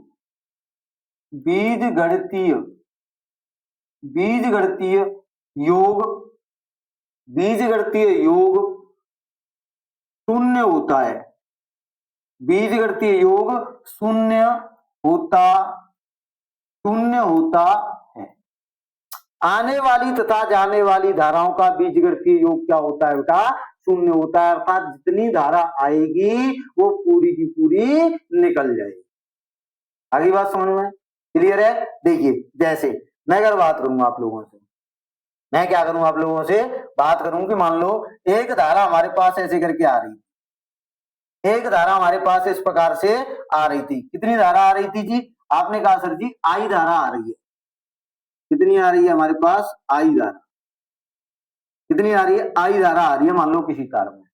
उसी तार से आपने क्या किया, एक तार इस प्रकार से निकाल दिया, इसमें कुछ धारा निकल गई, एक तार आपने इस प्रकार से निकाल दिया, कुछ धारा इसमें निकल गई, और एक तार आपने इस प्रकार से निकाल दिया, इसमें भी कुछ धारा निकल गई। तो यहां से अगर मैं देखूं तो मैं कहूंगा कि इसमें कुछ धारा गई कितनी, मैं मान लेता हूं I1, इसमें कुछ धारा गई कितनी I2, और इसमें कुछ धारा गई कितनी I3। इस प्रकार से क्या होगी बेटा, धारा बट गई। तो मैं कहूंगा कि जो I है ना, आई बराबर होगी इन तीनों के योग की। भाई यही तो धारा आई थी और ये धारा इन तीनों में चली गई, तो मैं कहूंगा आई बराबर, मैं क्या कह दूंगा बेटा जी, मैं कहूंगा आई बराबर ये हो जाएगा I1 plus I2 plus I3, यही तो होगा। अच्छा मैं कहूं कि बराबर के इधर ले आऊं तीनों को, तो कितना आएगा आई, ये इधर आएगा तो माइनस I1, ये इधर आएगा तो माइनस I2, ये इधर आएगा तो माइनस I3, और बराबर में कितना आएगा, बराबर में आएगा सर जी 0। देख लो धाराओं का बीजगणितीय योग कितना हो गया, 0 हो गया। बीजगणितीय योग का मतलब होता है चिन्हों के साथ योग, चिन्हों के साथ योग। तो धारा का बीजगणितीय योग क्या हो गया बेटा जी, अपने पास 0 हो गया। क्या हो गया, 0 हो गया। यही नियम, इस नियम को हम क्या बोलते हैं, संधि का नियम, धारा का नियम, या फिर इसी को हम लोग क्या बोलते हैं, प्रथम नियम। क्लियर है, आ रही है बात समझ में, करिए एक बार नोट डाउन। और आप लोगों के लिए 1 घंटा पूरा हो गया है, तो थोड़ा मैं भी एनर्जी लेके आता हूँ, तब तक आप लोग थोड़ा सा इसको पढ़िए। 2 मिनट का ब्रेक है आप लोगों के लिए।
हाँ जी बच्चा, आ जाओ तो सब। तो हम क्या बात कर रहे थे? हम बात कर रहे थे संधि नियम के बारे में। तो किरचॉफ का संधि नियम हम लोगों ने पढ़ लिया। संधि नियम में क्या कहता है? सीधी सी एक लाइन याद रखनी है कि आने वाली धारा बराबर जाने वाली धारा। आने वाली धारा काय के बराबर होती है? जाने वाली धारा के बराबर होती है। क्लियर है? आ रही है बात समझ में? चलिए तो हम आगे बात करते हैं, और आगे हम लोग बात करेंगे बेटा जी काय के बारे में बात कर रहे होंगे। आगे हम बात कर रहे होंगे अपना कौन सा? हम बात कर रहे होंगे किरचॉफ के दूसरे नियम के बारे में। काय के बारे में बात कर रहे होंगे? किरचॉफ के दूसरे नियम के बारे में। तो यहां से अगर मैं कहूंगा तो मैं कहूंगा दूसरा है अपने पास किरचॉफ का द्वितीय नियम। द्वितीय नियम, द्वितीय नियम की अगर मैं बात करूं तो द्वितीय नियम क्या कहता है? Second law. तो इस नियम को क्या बोलते हैं? विभव का नियम भी बोलते हैं। इसको क्या बोलते हैं? विभव का नियम भी बोलते हैं। इस नियम को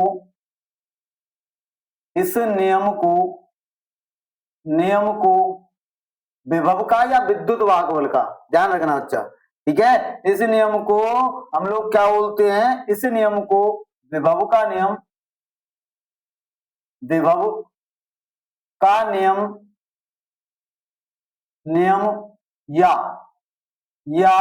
या फिर क्या बोलते हैं बेटा जी? या फिर इसको बोलेंगे हम विद्युत वाहक बल। विद्युत वाहक बल, वाहक बल का नियम भी कहते हैं। नियम भी कहते हैं। इस नियम के अनुसार, इस नियम के अनुसार, नियम के अनुसार, इस नियम के अनुसार क्या होगा बेटा? इस नियम के अनुसार क्या हो जाएगा कि किसी बंद, अच्छा इस नियम को हम ये जैसे उसको संधि का नियम बोला था, इसको लूप का नियम भी बोलते हैं। क्या बोलते हैं? लूप का नियम। तो इस नियम के अनुसार क्या होता है कि किसी बंद लूप में धारा तथा प्रतिरोधों के गुणनफल का बीजगणितीय योग, धारा तथा विभव के धारा तथा प्रतिरोधों के गुणनफल का बीजगणितीय योग सेल के विद्युत वाहक बल के बराबर होता है। ठीक है, देखिए जैसे मैं बोलूंगा इस नियम के अनुसार किसी बंद लूप में, किसी बंद लूप में धारा तथा प्रतिरोधों के, धारा तथा प्रतिरोधों के गुणनफल का, धारा तथा प्रतिरोधों के गुणनफल का बीजगणितीय योग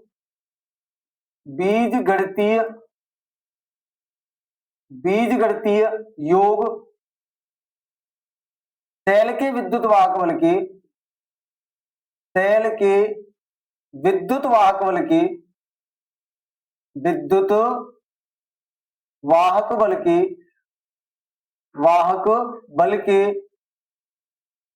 बल के तुल्य होता है। तुल्य मतलब बराबर होता है, बल के तुल्य होता है, तुल्य होता है।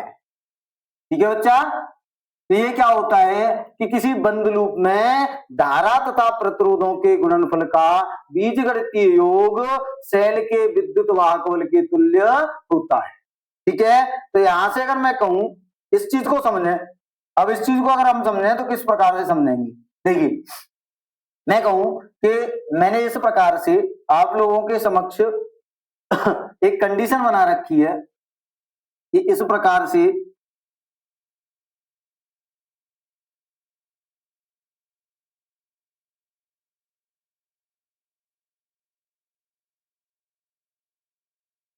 एक सेल है, ये क्या लगा रखा है मैंने? एक सेल लगा रखा है, और इसी में क्या लगा रखा है? एक प्रतिरोध लगा रखा है। ये सब प्रतिरोध लगा हुआ है। ऐसे मैंने एक दूसरी कंडीशन बना रखी है, ये सेल लग रहा है और इसमें एक प्रतिरोध लग रहा है,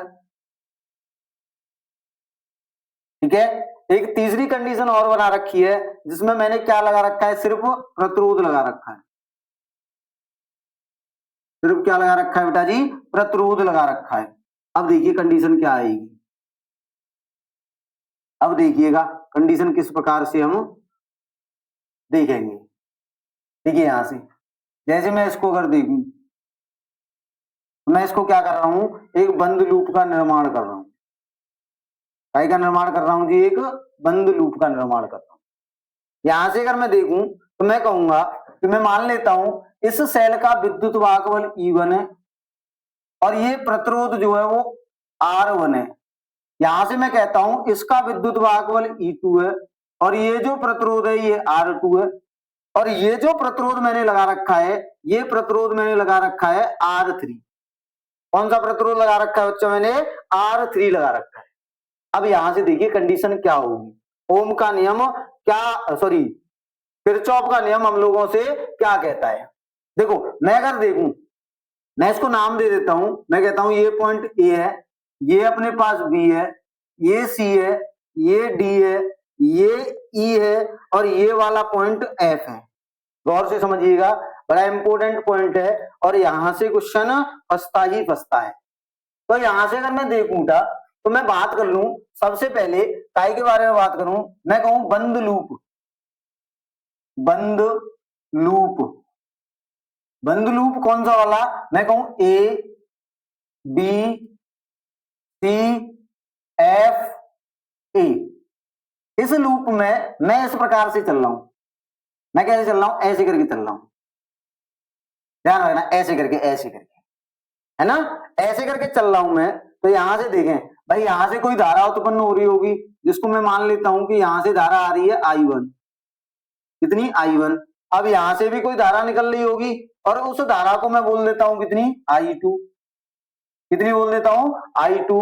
ये दोनों धाराएं जब यहां से निकलकर यहां आ रही होंगी तो ये इस प्रकार से चल रही होंगी और ये धारा होगी I1 प्लस I2। होगा कि नहीं, ये वाली कंडीशन होगी। जब ये वाली कंडीशन होगी तो देखिए अब क्या कंडीशन हो जाएगी, तो बंद लूप में अगर मैं देखूं, बंद लूप इस वाले में मैं ऐसे करके चल रहा हूं, मतलब ऐसे करके, तो ऐसे करके अगर मैं चल रहा हूँ तो सबसे पहले अगर मैं बात करूं, सबसे पहले अगर मैं बात करूंगा तो किस प्रकार से करूंगा, ये चीज समझिए किस प्रकार से मैं बात कर रहा हूँ। देखिए मैं इसमें ऐसे करके चल रहा हूं तो इसमें धारा कितनी जा रही है, I1। कितनी धारा जा रही है, I1, और मैं भी, धारा इधर चल रही है, मैं भी इधर चल रहा हूं, तो क्या लिया जाएगा, पॉजिटिव I1 R1। अब आ जाओ इसमें, इसमें मैं चल रहा हूं ऐसे और धारा चल रही है ऐसे। भाई मैं चल रहा हूं ऐसे करके और धारा चल रही है ऐसे करके। कौन सी धारा चल रही है, I2 चल रही है। तो मेरे चलने के विपरीत दिशा में धारा चल रही है तो मैं क्या लूंगा, माइनस लूंगा। माइनस कितना, I2 इंटू में R2 बराबर, I2 इंटू में R2 बराबर। अब देखना, नेगेटिव सिरे से पॉजिटिव सिरे की ओर मैं ऐसे ही तो चल रहा हूं। भाई मैं कैसे चल रहा हूं, मैं चल रहा हूं बी से ए की ओर, तो मैं ऐसे करके चल रहा हूं और नेगेटिव सिरे से पॉजिटिव सिरे की ओर चल रहा हूं, तो विद्युत वाहकबल कैसा होगा, पॉजिटिव होगा I1। इसको देखो, इसमें मैं चल रहा हूं एफ से सी की ओर, मैं कैसे चल रहा हूं, एफ से सी की ओर, यानी पॉजिटिव से नेगेटिव की ओर। भाई ये बड़ा सिरा धनात्मक सिरा होता है और छोटा सिरा ऋणात्मक सिरा होता है, तो ये कितना हो जाएगा, माइनस हो जाएगा E2। ये पहली कंडीशन होगी। अब दूसरे रूप में चलो, दूसरे लूप की मैं बात करूं, मैं कहूं बंद लूप। बंद लूप, और बंद लूप कौन सा है अपने पास, बंद लूप है जी CF। देखो इसमें भी मैं कैसे चल लू, ऐसे ही करके चल लू, कैसे चलू, CFEDC। मैं कहूं बंद लूप CF और उसके बाद ED और उसके बाद C में, इसमें मैं चलूं, इसमें चलूं बेटा।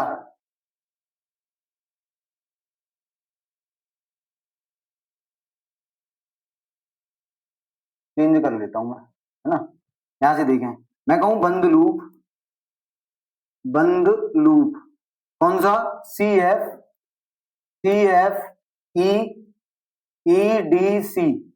में, इसमें अगर मैं चलूं बेटा, कंडीशन क्या निकल के आएगी ये चीज समझे। मैं कह रहा हूं मैं यहां से यहां चल रहा हूं और धारा भी यहां से यहीं चल रही है, धारा भी यहीं से यहीं चल रही है, तो मैं कहूंगा कितना आएगा, मैं कहूंगा जी यहां धारा है I2 इंटू में R2। अब यहां आ जाओ, मैं ऐसे चल रहा हूं, धारा ऐसे चल रही थी, ये वाली बात हो गई। अब इस वाले प्रतिरोध की, मैं ऐसे चल रहा हूं, धारा भी इधर चल रही है, ऐसे ही चल रही है भाई, मैं भी इधर चल रहा हूं, धारा भी इधर चल रही है, तो क्या आएगा, प्लस आएगा, प्लस कितना, ये आएगा जी I1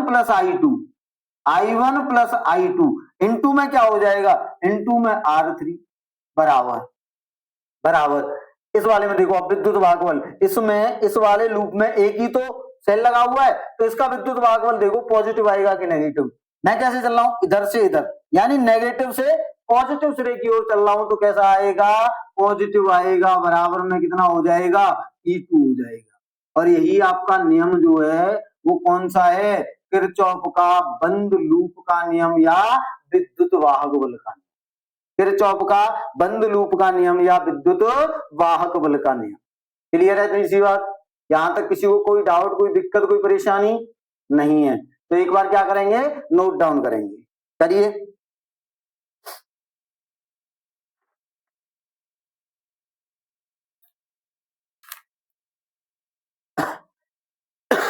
हो गया बेटा, हो गया, परेशान हो गए हो क्या ज्यादा, नहीं परेशान नहीं होना है बेटा, क्योंकि जब हमने ठान लिया है तो करके दिखाएंगे, हैं। और भाई बोलने को तो बोल देते हैं कि ये कर देंगे वो कर देंगे, ठीक है, लेकिन हमें उस पर क्या रहना है, अड़े रहना है, हमें क्या रहना है, अड़े रहना है। क्योंकि वो बोलते हैं ना कि कौन कहता है कि आसमां में छेद नहीं हो सकता, कौन कहता है कि आसमां में छेद नहीं हो सकता, अरे एक पत्थर को तबीयत से उछालो यार। तो आपको क्या करना है, वही पत्थर तबीयत से उछालना है, और पत्थर को तबीयत से उछाल के हमें आसमान में छेद करके अच्छे नंबरों के साथ पास होना है। यही हमारा क्या होगा, इस समय पे आसमान में छेद करना होगा, क्योंकि बहुत से लोग इस बात के लिए बैठे हुए हैं कि कब इनका रिजल्ट आएगा और कब हम इन लोगों की हंसी उड़ाएंगे। तो बेटा जी हमें उन लोगों को जवाब भी देना है और ये करके भी दिखाना है कि हम कर सकते हैं, हम अच्छे नंबर ला सकते हैं। तो अभी तो 2-3 क्लास में हम खत्म कर रहे होंगे काय को, फिजिक्स को, और उसके बाद आप टेंशन ना करें। केमिस्ट्री में बड़ी प्रॉब्लम आती है आप लोगों को, सॉरी, कई बच्चों के मैसेज भी आ रहे थे कि सर जी केमिस्ट्री करा दो, केमिस्ट्री करा दो, केमिस्ट्री में बड़ी प्रॉब्लम आ रही है और केमिस्ट्री का कैसे करेंगे। तो मुझे ये नहीं मालूम है कि मैंने वो आपकी वो चीज नहीं देखी है कि आपका केमिस्ट्री का पेपर कौन सी डेट को है। तो एक काम करिएगा, जैसे आप ये क्लास देखें तो कमेंट में आपको एक चीज और लिखनी है कि आपकी केमिस्ट्री की क्लास, सॉरी केमिस्ट्री का पेपर कब का है। तो उससे पहले मैं 2 से 3 क्लास लेके आऊंगा और केमिस्ट्री का भी सुपड़ा साफ कर रहे हूँ, ठीक है। केमिस्ट्री बड़ी सताती है ना हम लोगों को, केमिस्ट्री बड़ा परेशान करती है ना। अब की बार केमिस्ट्री का भी हम क्या करेंगे, सुपड़ा साफ करेंगे। आप टेंशन ना करें, आप मेरे साथ जुड़े रहें, आपको नैया पार कराने की जिम्मेदारी मैंने उठा ली है, और जब हमने जिम्मेदारी उठा ली है तो उस जिम्मेदारी को पूरा करके भी दिखाएंगे। तो आप एक बार कमेंट बॉक्स में ये बताइएगा कि केमिस्ट्री का पेपर कौन सी डेट को है, ठीक है। मुझे हाजिरी भी तो चाहिए आप लोगों की कि कौन कौन क्लास देख रहा है, कौन कौन नहीं देख रहा है। तो सारे बच्चे बताएंगे, जितने बच्चे देखते हैं कि सर केमिस्ट्री का पेपर कितनी तारीख को है, उससे मुझे ये भी पता चल जाएगा कि कौन कौन बच्चा है जो क्लास देख रहा है, किस किस को वास्तविकता में आवश्यकता है। तो उसी आधार पर मैं केमिस्ट्री की 2-3 क्लास लेके आऊंगा और 2-3 क्लास में ही केमिस्ट्री का क्या कर रहे होंगे, सुपड़ा साफ कर रहे, ठीक है। आर्या समझ में, तो ये चीज अवश्य बताइएगा, ठीक। पहले फिजिक्स को संपूर्णतः समाप्त करते हैं, उसके बाद में 2-3 क्लासों में केमिस्ट्री को भी क्या कर रहे होंगे, समाप्त कर रहे होंगे। और मैथ की भी 1 से 2 क्लास लेके आऊंगा जिसमें आपको ये बताया जाएगा कि मोस्ट इंपोर्टेंट कहां से पेपर ज्यादा आता है और किस तरीके से हमें मैथ को करना है जिससे कि हम ज्यादा से ज्यादा अंक प्राप्त कर सकें।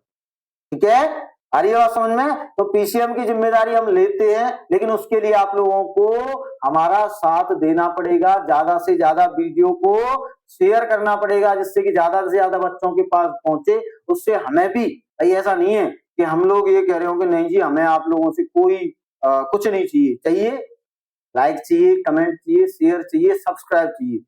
ठीक है, क्योंकि इस दुनिया में कोई भी व्यक्ति ऐसा नहीं है जो निष्पक्ष रूप से निस्वार्थ होकर आप लोगों की सेवा करे। मैं तो भाई खुले में कह रहा हूं कि आप लोगों से मुझे चाहिए, और क्या चाहिए, लाइक कमेंट और सब्सक्राइब। ठीक है, तो वो करते रहिए और मैं आप लोगों के साथ जुड़ा हुआ हूं। ठीक, चलिए तो आगे हम लोग बात करते हैं। आगे हम लोग बात कर रहे हैं उठा टाइप है द मोस्ट इंपोर्टेंट पॉइंट, और मोस्ट इंपोर्टेंट पॉइंट में अगला पॉइंट आता है आपका व्हीट स्टोन सेतु। कौन आता है? व्हीट स्टोन सेतु। कौन है बेटा जी? व्हीट स्टोन सेतु। व्हीट स्टोन सेतु की हम लोग क्या कर रहे हैं, अब यहां पे बात कर रहे हैं। तो व्हीट स्टोन सेतु जो होता है इसको ध्यान रखना, द मोस्ट इंपोर्टेंट की श्रेणी में आप लोग रख सकते हैं। व्हीट स्टोन सेतु को the most important, Wheatstone सेतु को क्या करते हैं बेटा जी, मोस्ट इंपोर्टेंट की श्रेणी में हम लोग रखते हैं। देखिए, तो मैं अगर इसके लिए कहूं तो मैं क्या कहूंगा व्हीट स्टोन सेतु को, समझिए व्हीट स्टोन सेतु। देखिए, व्हीट स्टोन सेतु किस प्रकार से होता है उस चीज को एक बार हम लोग समझेंगे। देखिए बेटा जी, मैंने क्या कहा कि व्हीट स्टोन सेतु होता क्या है, किस प्रकार का होता है, इस चीज को समझना।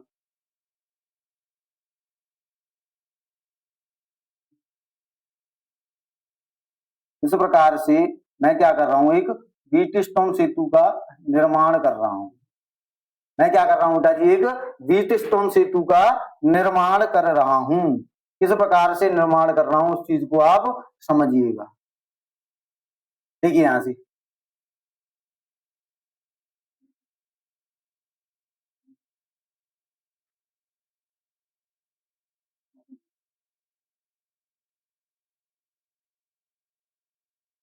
इस प्रकार से मैं काय का निर्माण कर रहा हूं, एक व्हीट स्टोन सेतु का निर्माण कर रहा हूं। अब यहां से देखिए, यहां पे क्या होंगे बेटा, यहां पे प्रतिरोध जुड़े होते हैं। क्या जुड़े होते हैं? यहां पे प्रतिरोध जुड़े होते हैं। देखिए किस प्रकार से प्रतिरोध जुड़े होंगे, यहां से इस प्रकार से क्या होंगे बेटा जी, प्रतिरोध जुड़े होंगे। देखिए यहां से इस प्रकार से एक प्रतिरोध यहां पे जुड़ा होगा, एक प्रतिरोध यहां पे जुड़ा होगा, एक प्रतिरोध बेटा जी यहां पे जुड़ा होगा। इस प्रकार से ये जो संरचना है, ये संरचना काय की, हम काय की संरचना का निर्माण कर रहे हैं बेटा, व्हीट स्टोन सेतु की संरचना का निर्माण कर रहे हैं। काय का निर्माण कर रहे हैं जी, व्हीट स्टोन सेतु की। और मध्य में क्या लगा होगा, मध्य में बेटा जी हमारे पास यहाँ पे एक गैल्वेनोमीटर लगाते हैं। क्या लगाते हैं हम लोग, एक गैल्वेनोमीटर लगाते हैं। क्या लगाते हैं बच्चा, गैल्वेनोमीटर। देखिए यहाँ पे हम लोग क्या लगा रहे होंगे, एक गैल्वेनोमीटर लगा रहे होंगे। यहाँ क्या लग रहा होगा अपने पास, एक गैल्वेनोमीटर। ठीक है, अब यहां से देखिए, यहां से आगे देखिएगा मैं क्या कर रहा हूँ, मैं यहां से इस प्रकार से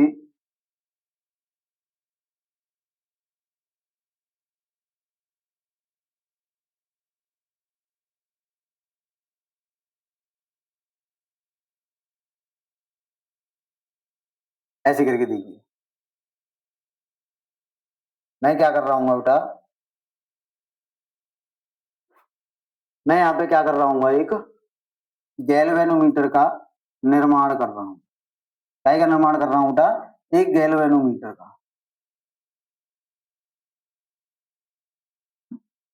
क्या का निर्माण कर रहा हूँ, अच्छा एक गैल्वेनोमीटर का निर्माण कर रहा हूं।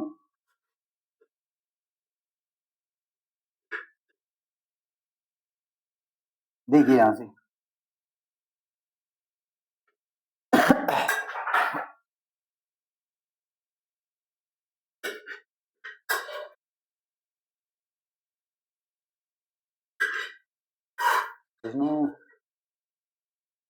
काय का निर्माण कर रहा हूं अच्छा जी, एक गैल्वेनोमीटर का निर्माण कर रहा हूं मैं यहाँ पे मैंने क्या लगा रखी है, कुंजी लगा रखी है। क्या लगा रखी है? एक कुंजी। अगर मैं इसको कर दूंगा तो इसको बोल देता हूं कुंजी K1 लगा रखी है। यहां मैंने एक सेल लगा रखा है। क्या लगा रखा है बेटा? एक सेल या बैटरी, जिसका ये ऋण सिरा है और ये धन सिरा है। अब मेरी बात सुनना गौर से। एक कुंजी को मैं क्या कर रहा हूं बेटा, एक कुंजी मैं यहां से लगा रहा हूं, एक कुंजी मैं क्या कर रहा हूं, यहां पे भी लगा देता हूं। देखिए यहां से इस प्रकार से एक कुंजी मैंने क्या कर रखी है, यहां पे लगा रखी है। यहां पे इस प्रकार से एक कुंजी लगा रखी है, जिसको मैं बोल रहा हूं K2। क्या बोल रहा हूं इसको? K2। अब मेरी बात सुन लेना गौर से, जो मैं कहना चाह रहा हूं उस चीज को गौर से समझेंगे। देखिए यहां से मैं ये कह रहा हूं कि ये जो संरचना बन के आई है आप लोगों की, इस संरचना को हम लोग क्या बोलते हैं, इस संरचना को हम व्हीटस्टोन सेतु। अब मैं प्रतिरोध दे देता हूं, मैं इसको बोल देता हूं ये प्रतिरोध है P, ये प्रतिरोध है Q, ये प्रतिरोध है R और ये प्रतिरोध है S। ये क्या दे दिए बेटा जी? मैंने प्रतिरोधों को नाम दे दिए। ये प्रतिरोधों के नाम, ये P है, ये Q है, ये R है, ये S है। आप ये भी तो बोल सकते हैं R1 है, ये R2, ये R3 है, ये R4 है। बात एक ही है, तो टेंशन नहीं लेनी। आप इसको R1, R2, R3, R4 भी बोल सकते हैं। मैंने इन प्रतिरोधों को नाम दिया P, Q, R, S। ठीक है। अच्छा, मैं पॉइंटों को नाम और दे देता हूं। यहां जो पॉइंट है, इस पॉइंट को बोल देता हूं मैं A है। क्या बोल देता हूं बेटा? इसको A बोल देता हूं। मैं इसको B बोल देता हूं, इसको C बोल देता हूं, इसको D बोल देता हूं। क्या बोल देता हूं? मैं इसको D बोल देता हूं। ठीक है। अच्छा, एक काम कर लो, इसको A न बोल के, क्योंकि फिर आपको प्रॉब्लम होगी। A इसको बोल लो, A B, उसको C न बोलो, इसको हटाओ यहां से, इसको C मत बोलो, यहां बोल दो C। ये हो जाएगा अपने पास D, ये हो जाएगा E और ये हो जाएगा पॉइंट अपने पास F। क्या हो जाएगा? F हो जाएगा। इस प्रकार की जो ये संरचना बन के आई है, इस संरचना को बेटा जी हम लोग क्या बोलते हैं? इस संरचना को बोलते हैं हम व्हीटस्टोन सेतु। तो मैं व्हीटस्टोन सेतु के बारे में कुछ पॉइंट लिख रहा हूं।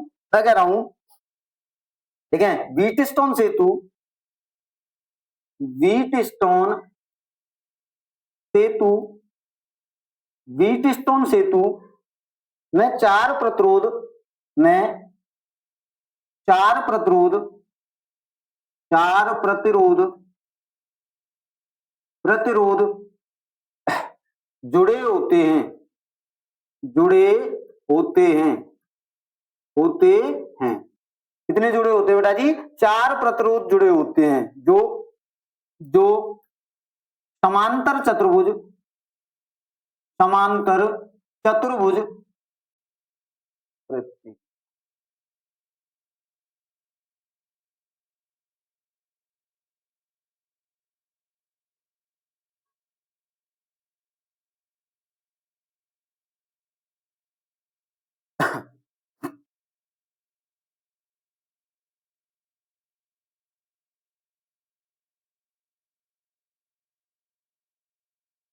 थोड़ी सी लाइट की प्रॉब्लम आ गई, तो थोड़ा सा इंतजार करिए, 1 मिनट।